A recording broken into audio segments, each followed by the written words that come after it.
Olá, aqui é o George e você está no Almalogia. Sejam muito bem-vindos. Este é o terceiro episódio da nossa sala de estudo.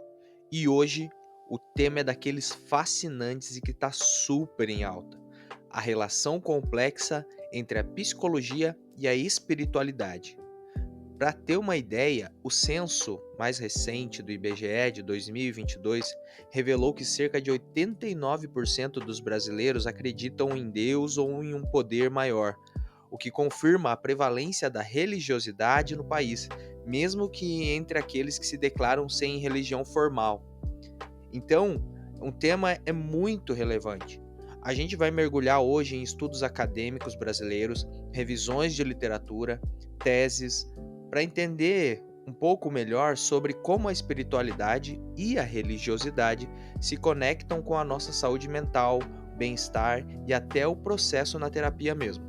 Minha ideia aqui é tentar desemaranhar um pouco desses conceitos que às vezes confundem, entender as mudanças históricas nessa relação, as implicações para a psicoterapia e o impacto real de como a espiritualidade funciona como ferramenta para lidar com os desafios da vida.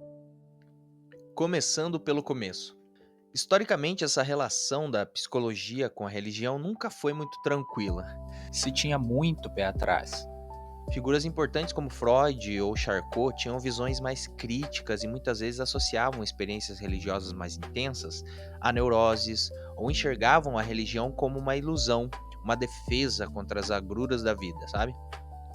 Quando paramos para analisar o DSM-3, só abrindo um parênteses aqui, DSM é o Manual Diagnóstico e Estatístico de Transtornos Mentais. Basicamente um manual de referência para classificar transtornos mentais, ok? Hoje nós utilizamos a versão DSM-5, que foi publicada em 2022. Mas no DSM-3, lá nos anos 80, ele mais falava de religião em contextos negativos, tipo em delírios, Comportamentos problemáticos. era uma visão bem restrita que predominou por um tempo. Mas é importante dizer que não era a única visão. Jung desde cedo já via um potencial diferente nisso. Ele reconhecia o valor das práticas culturais e religiosas na busca de sentido, na integração da mente, via os símbolos religiosos como algo mais profundo, como expressões da psique humana. E aí, mais pra frente, nos anos 90, a coisa começou a mudar um pouco mais. A pesquisa científica começou a achar mais associações positivas entre a religiosidade e a saúde. Então começou uma aproximação cautelosa, mas crescente e baseada em evidências. Só que para essa aproximação funcionar, a clareza nos termos era essencial. Diferenciar religião, religiosidade e espiritualidade. A gente usa tudo meio junto às vezes, mas a base para a gente entender direito as pesquisas exige essa separação. Primeiro, religião. Pensa nela como um sistema mais organizado, institucional, com crenças específicas, rituais, dogmas, textos sagrados e uma comunidade que compartilha tudo isso. Geralmente ligado ao transcendente, um deus ou uma força maior. Religião é estrutura, digamos assim. Aí tem a religiosidade, que é uma experiência mais individual, como uma pessoa vive a religião no seu dia a dia. Pode ser a organizacional, que é ir à igreja, no culto, participar ativamente, ou a não organizacional, que são as práticas mais privadas, tipo orar em casa, ler um texto, fazer um devocional. E dentro da religiosidade tem outra distinção importante, que é a religiosidade intrínseca e a extrínseca. A intrínseca é quando a fé é algo central para a pessoa, uma motivação profunda vivida por ela, sabe? Já a extrínseca é quando a religião é usada mais como um meio para um fim, tipo buscar segurança, status social, fazer contatos, se sentir parte de um grupo. Não que em uma visão mais ampla isso seja ruim, mas a motivação principal é outra, não a fé em si. E já a espiritualidade é um conceito mais amplo, mais pessoal. Ela é descrita como uma busca bem individual e existencial mesmo. uma busca por sentido, por propósito na vida, por conexão que pode ser consigo mesmo, com os outros, com a natureza, o universo ou algo transcendente. É uma dimensão mais da experiência, uma capacidade que muitos autores dizem que é inerente ao ser humano. E o ponto-chave é que alguém pode ser muito espiritualizado sem seguir nenhuma religião específica. Em resumo, religião é o sistema organizado, religiosidade é como se vive a fé, seja central ou como um meio para algo, e espiritualidade é a busca ampla por sentido. Ter isso claro ajuda muito a entender o resto. Agora vamos falar um pouco de como essas diferenças aparecem na forma com que as pessoas usam a religiosidade para lidar com a vida. A conexão encontrada pelos estudos entre a religiosidade, espiritualidade e a saúde mental é bem multifacetada. Mas, no geral, esses estudos apontam de forma consistente que níveis mais altos de envolvimento religioso ou espiritual, principalmente aquela religiosidade intrínseca e a espiritualidade, estão frequentemente ligados a indicadores melhores de saúde mental e bem-estar. Tipo, maior satisfação com a vida, mais otimismo, esperança, felicidade percebida, em alguns casos até recuperação mais rápida de algumas condições, ou melhor adesão a tratamentos, hábitos saudáveis, e isso fica mais nítido em momentos difíceis. A religiosidade se torna um recurso especialmente importante quando a pessoa está passando por uma vulnerabilidade maior ou um estresse muito grande. Isso é evidente, por exemplo, no enfrentamento de doenças crônicas sérias como câncer. Tem estudo focado em pacientes em hemodiálise, HIV, também cuidados paliativos, enfrentamento do luto, entre idosos que lidam com perdas e limitações. Nesses momentos mais duros, a religiosidade dá um suporte extremamente importante. E é aí que entra o coping religioso espiritual, o CRE. O CRE é como as pessoas usam a fé, as crenças, a espiritualidade para lidar com o estresse e com as adversidades. E ele não é uma coisa só. Ele tem, digamos assim, duas faces principais.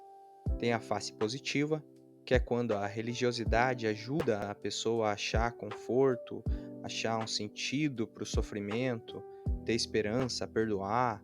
Também pode fortalecer o apoio social pela comunidade de fé, incentivar hábitos saudáveis, como muitas religiões não incentivam o uso de álcool ou drogas, isso ajuda na saúde física, né? Promove resiliência, está ligado a menos depressão, ansiedade e até menos risco de suicídio. Temos estilos de coping que chamam de colaborativo, em que a pessoa sente que trabalha junto com Deus, ou o autodirecionado, em que a pessoa age, mas busca força divina. Esses costumam ser copings positivos. O CRE assume sua face negativa quando as crenças levam a culpa excessiva, vergonha, medo de punição divina, ou quando gera conflito com os outros, exclusão social, quando levam também a uma passividade ruim, tipo estilo delegante, sabe? A pessoa só espera Deus resolver tudo e não faz a parte dela. Ou pior, a pessoa começa a usar a religião para justificar não cuidar da própria saúde, abandonar tratamento médico ou interpretar tudo de ruim como um castigo, o que só aumenta o sofrimento, sem esquecer em nenhum momento do fundamentalismo religioso com toda a sua rigidez e intolerância, geralmente ligado a esse coping negativo e a problema de saúde mental. Olhando para essa dualidade, nós conseguimos perceber como o CRE é uma ferramenta poderosa, mas depende totalmente de como a pessoa usa. Um estudo publicado em 2016 na Revista Brasileira de Cancerologia concluiu que o apego à espiritualidade e à religiosidade influencia positivamente a saúde dos pacientes, auxiliando na melhora da qualidade de vida e no enfrentamento emocional da doença. Mas, por outro lado, uma visão religiosa muito punitiva pode levar a um desespero ou até a pessoa largar o tratamento. Ao estudar sobre religiosidade e espiritualidade, essa é a complexidade que a gente encontra. E isso faz com que cheguemos em uma questão crucial. Como diferenciar uma crise de fé, que faz parte do caminho da pessoa, de um padrão de crença negativo e que está claramente fazendo mal para essa pessoa? Essa é uma das grandes perguntas que surgem e reflete bem a dificuldade de integrar a religiosidade na clínica. Não tem receita de bolo, mas o que importa é o discernimento clínico. O terapeuta precisa avaliar o impacto funcional daquilo na vida do cliente. Aquela crença está gerando um sofrimento muito grande? Está paralisando a pessoa, está impedindo de buscar ajuda médica, justificando algum tipo de abuso ou violência? Isso são sinais de alerta.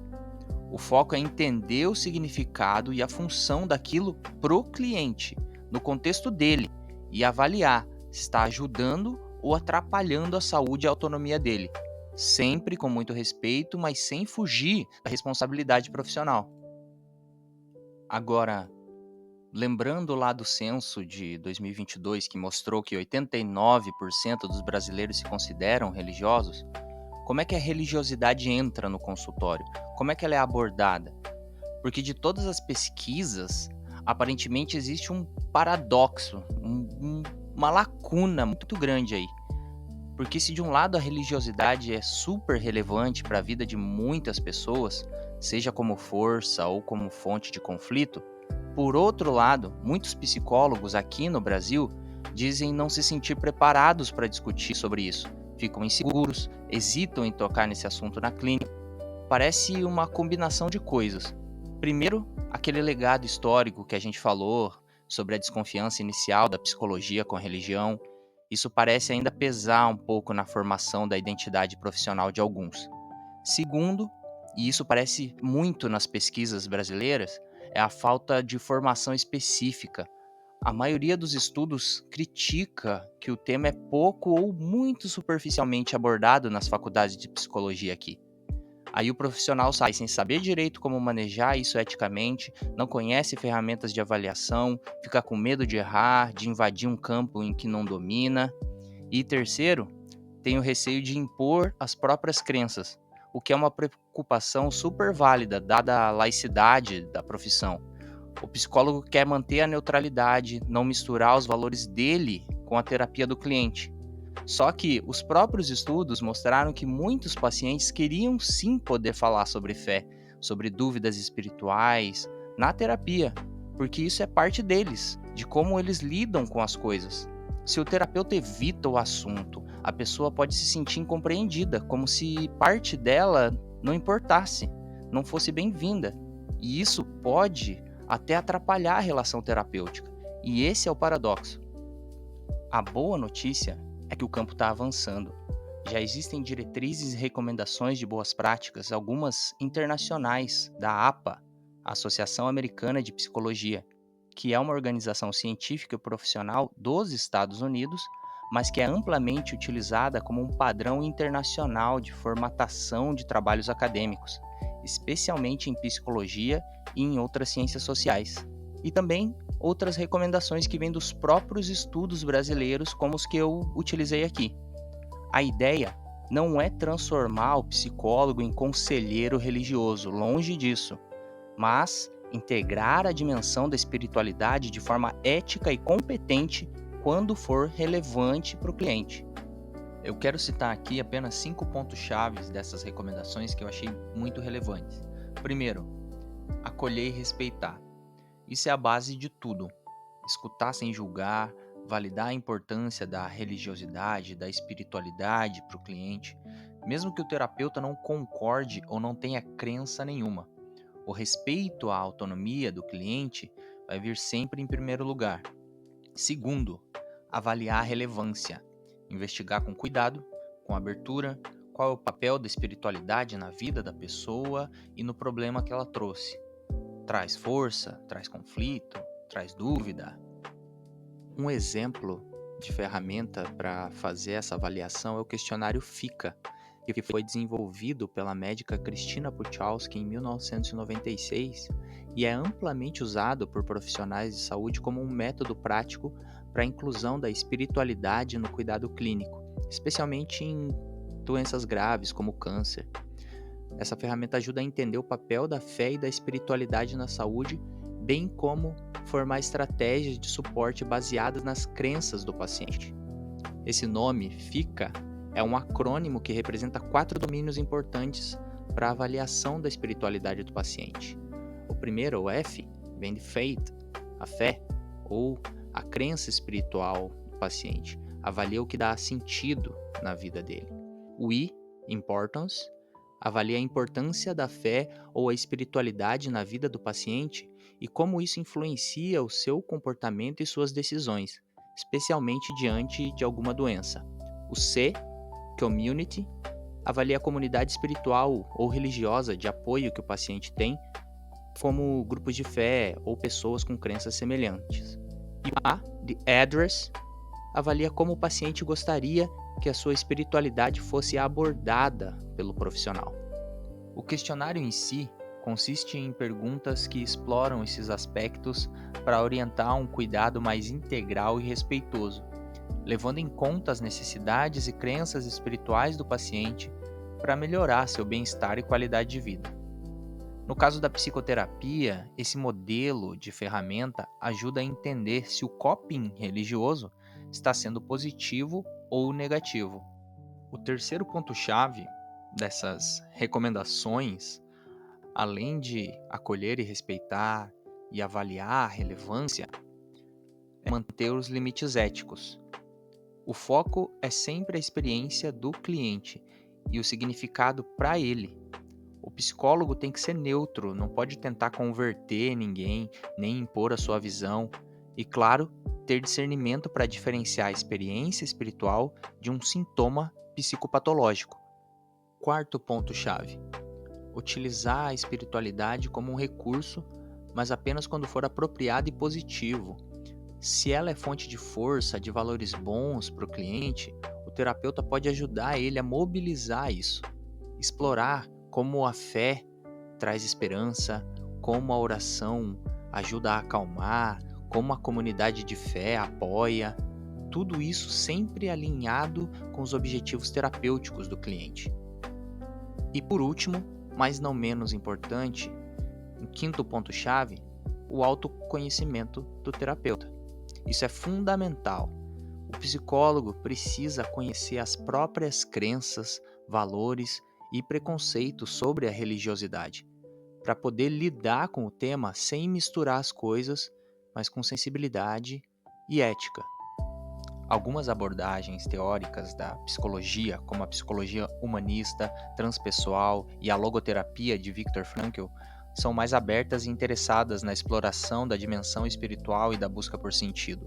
A logoterapia, por exemplo, foca intensamente no sentido da vida e na dimensão espiritual do ser humano, tratando essa como fundamental para a saúde mental e o enfrentamento do sofrimento.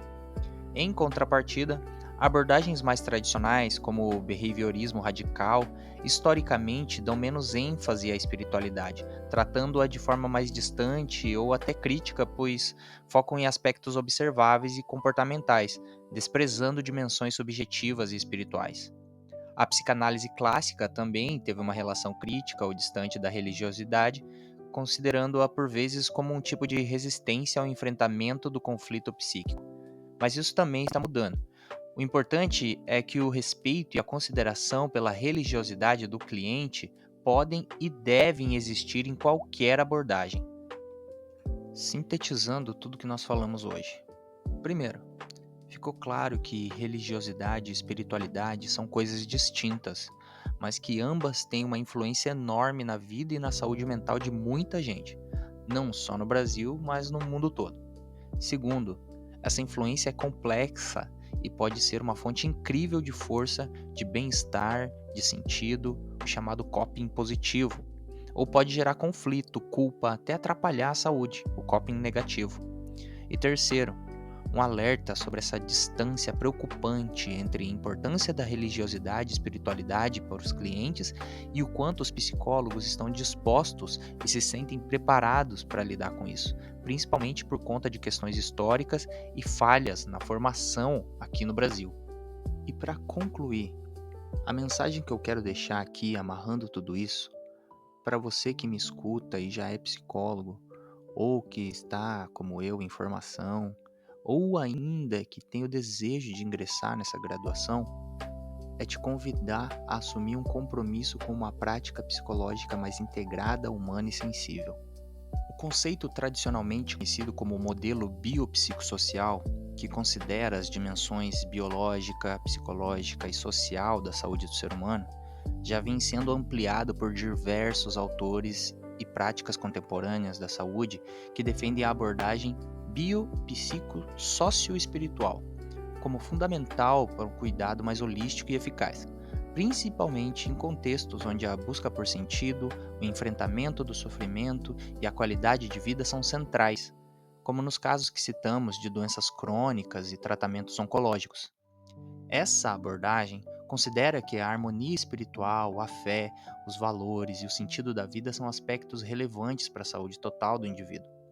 Essa inclusão do aspecto espiritual busca uma compreensão mais integral do ser humano, reconhecendo que a espiritualidade também influencia o bem-estar, a saúde mental e a qualidade de vida. Não é para o psicólogo virar padre, pastor, nada disso. É para reconhecer que a dimensão espiritual faz parte do ser humano e precisamos abordar isso com ética e competência. Lembrando que o foco sempre será a autonomia e o bem-estar do cliente, respeitando as crenças dele e usando todos os recursos possíveis, inclusive os da espiritualidade e religiosidade, quando forem positivos e alinhados com a terapia para promover a saúde mental.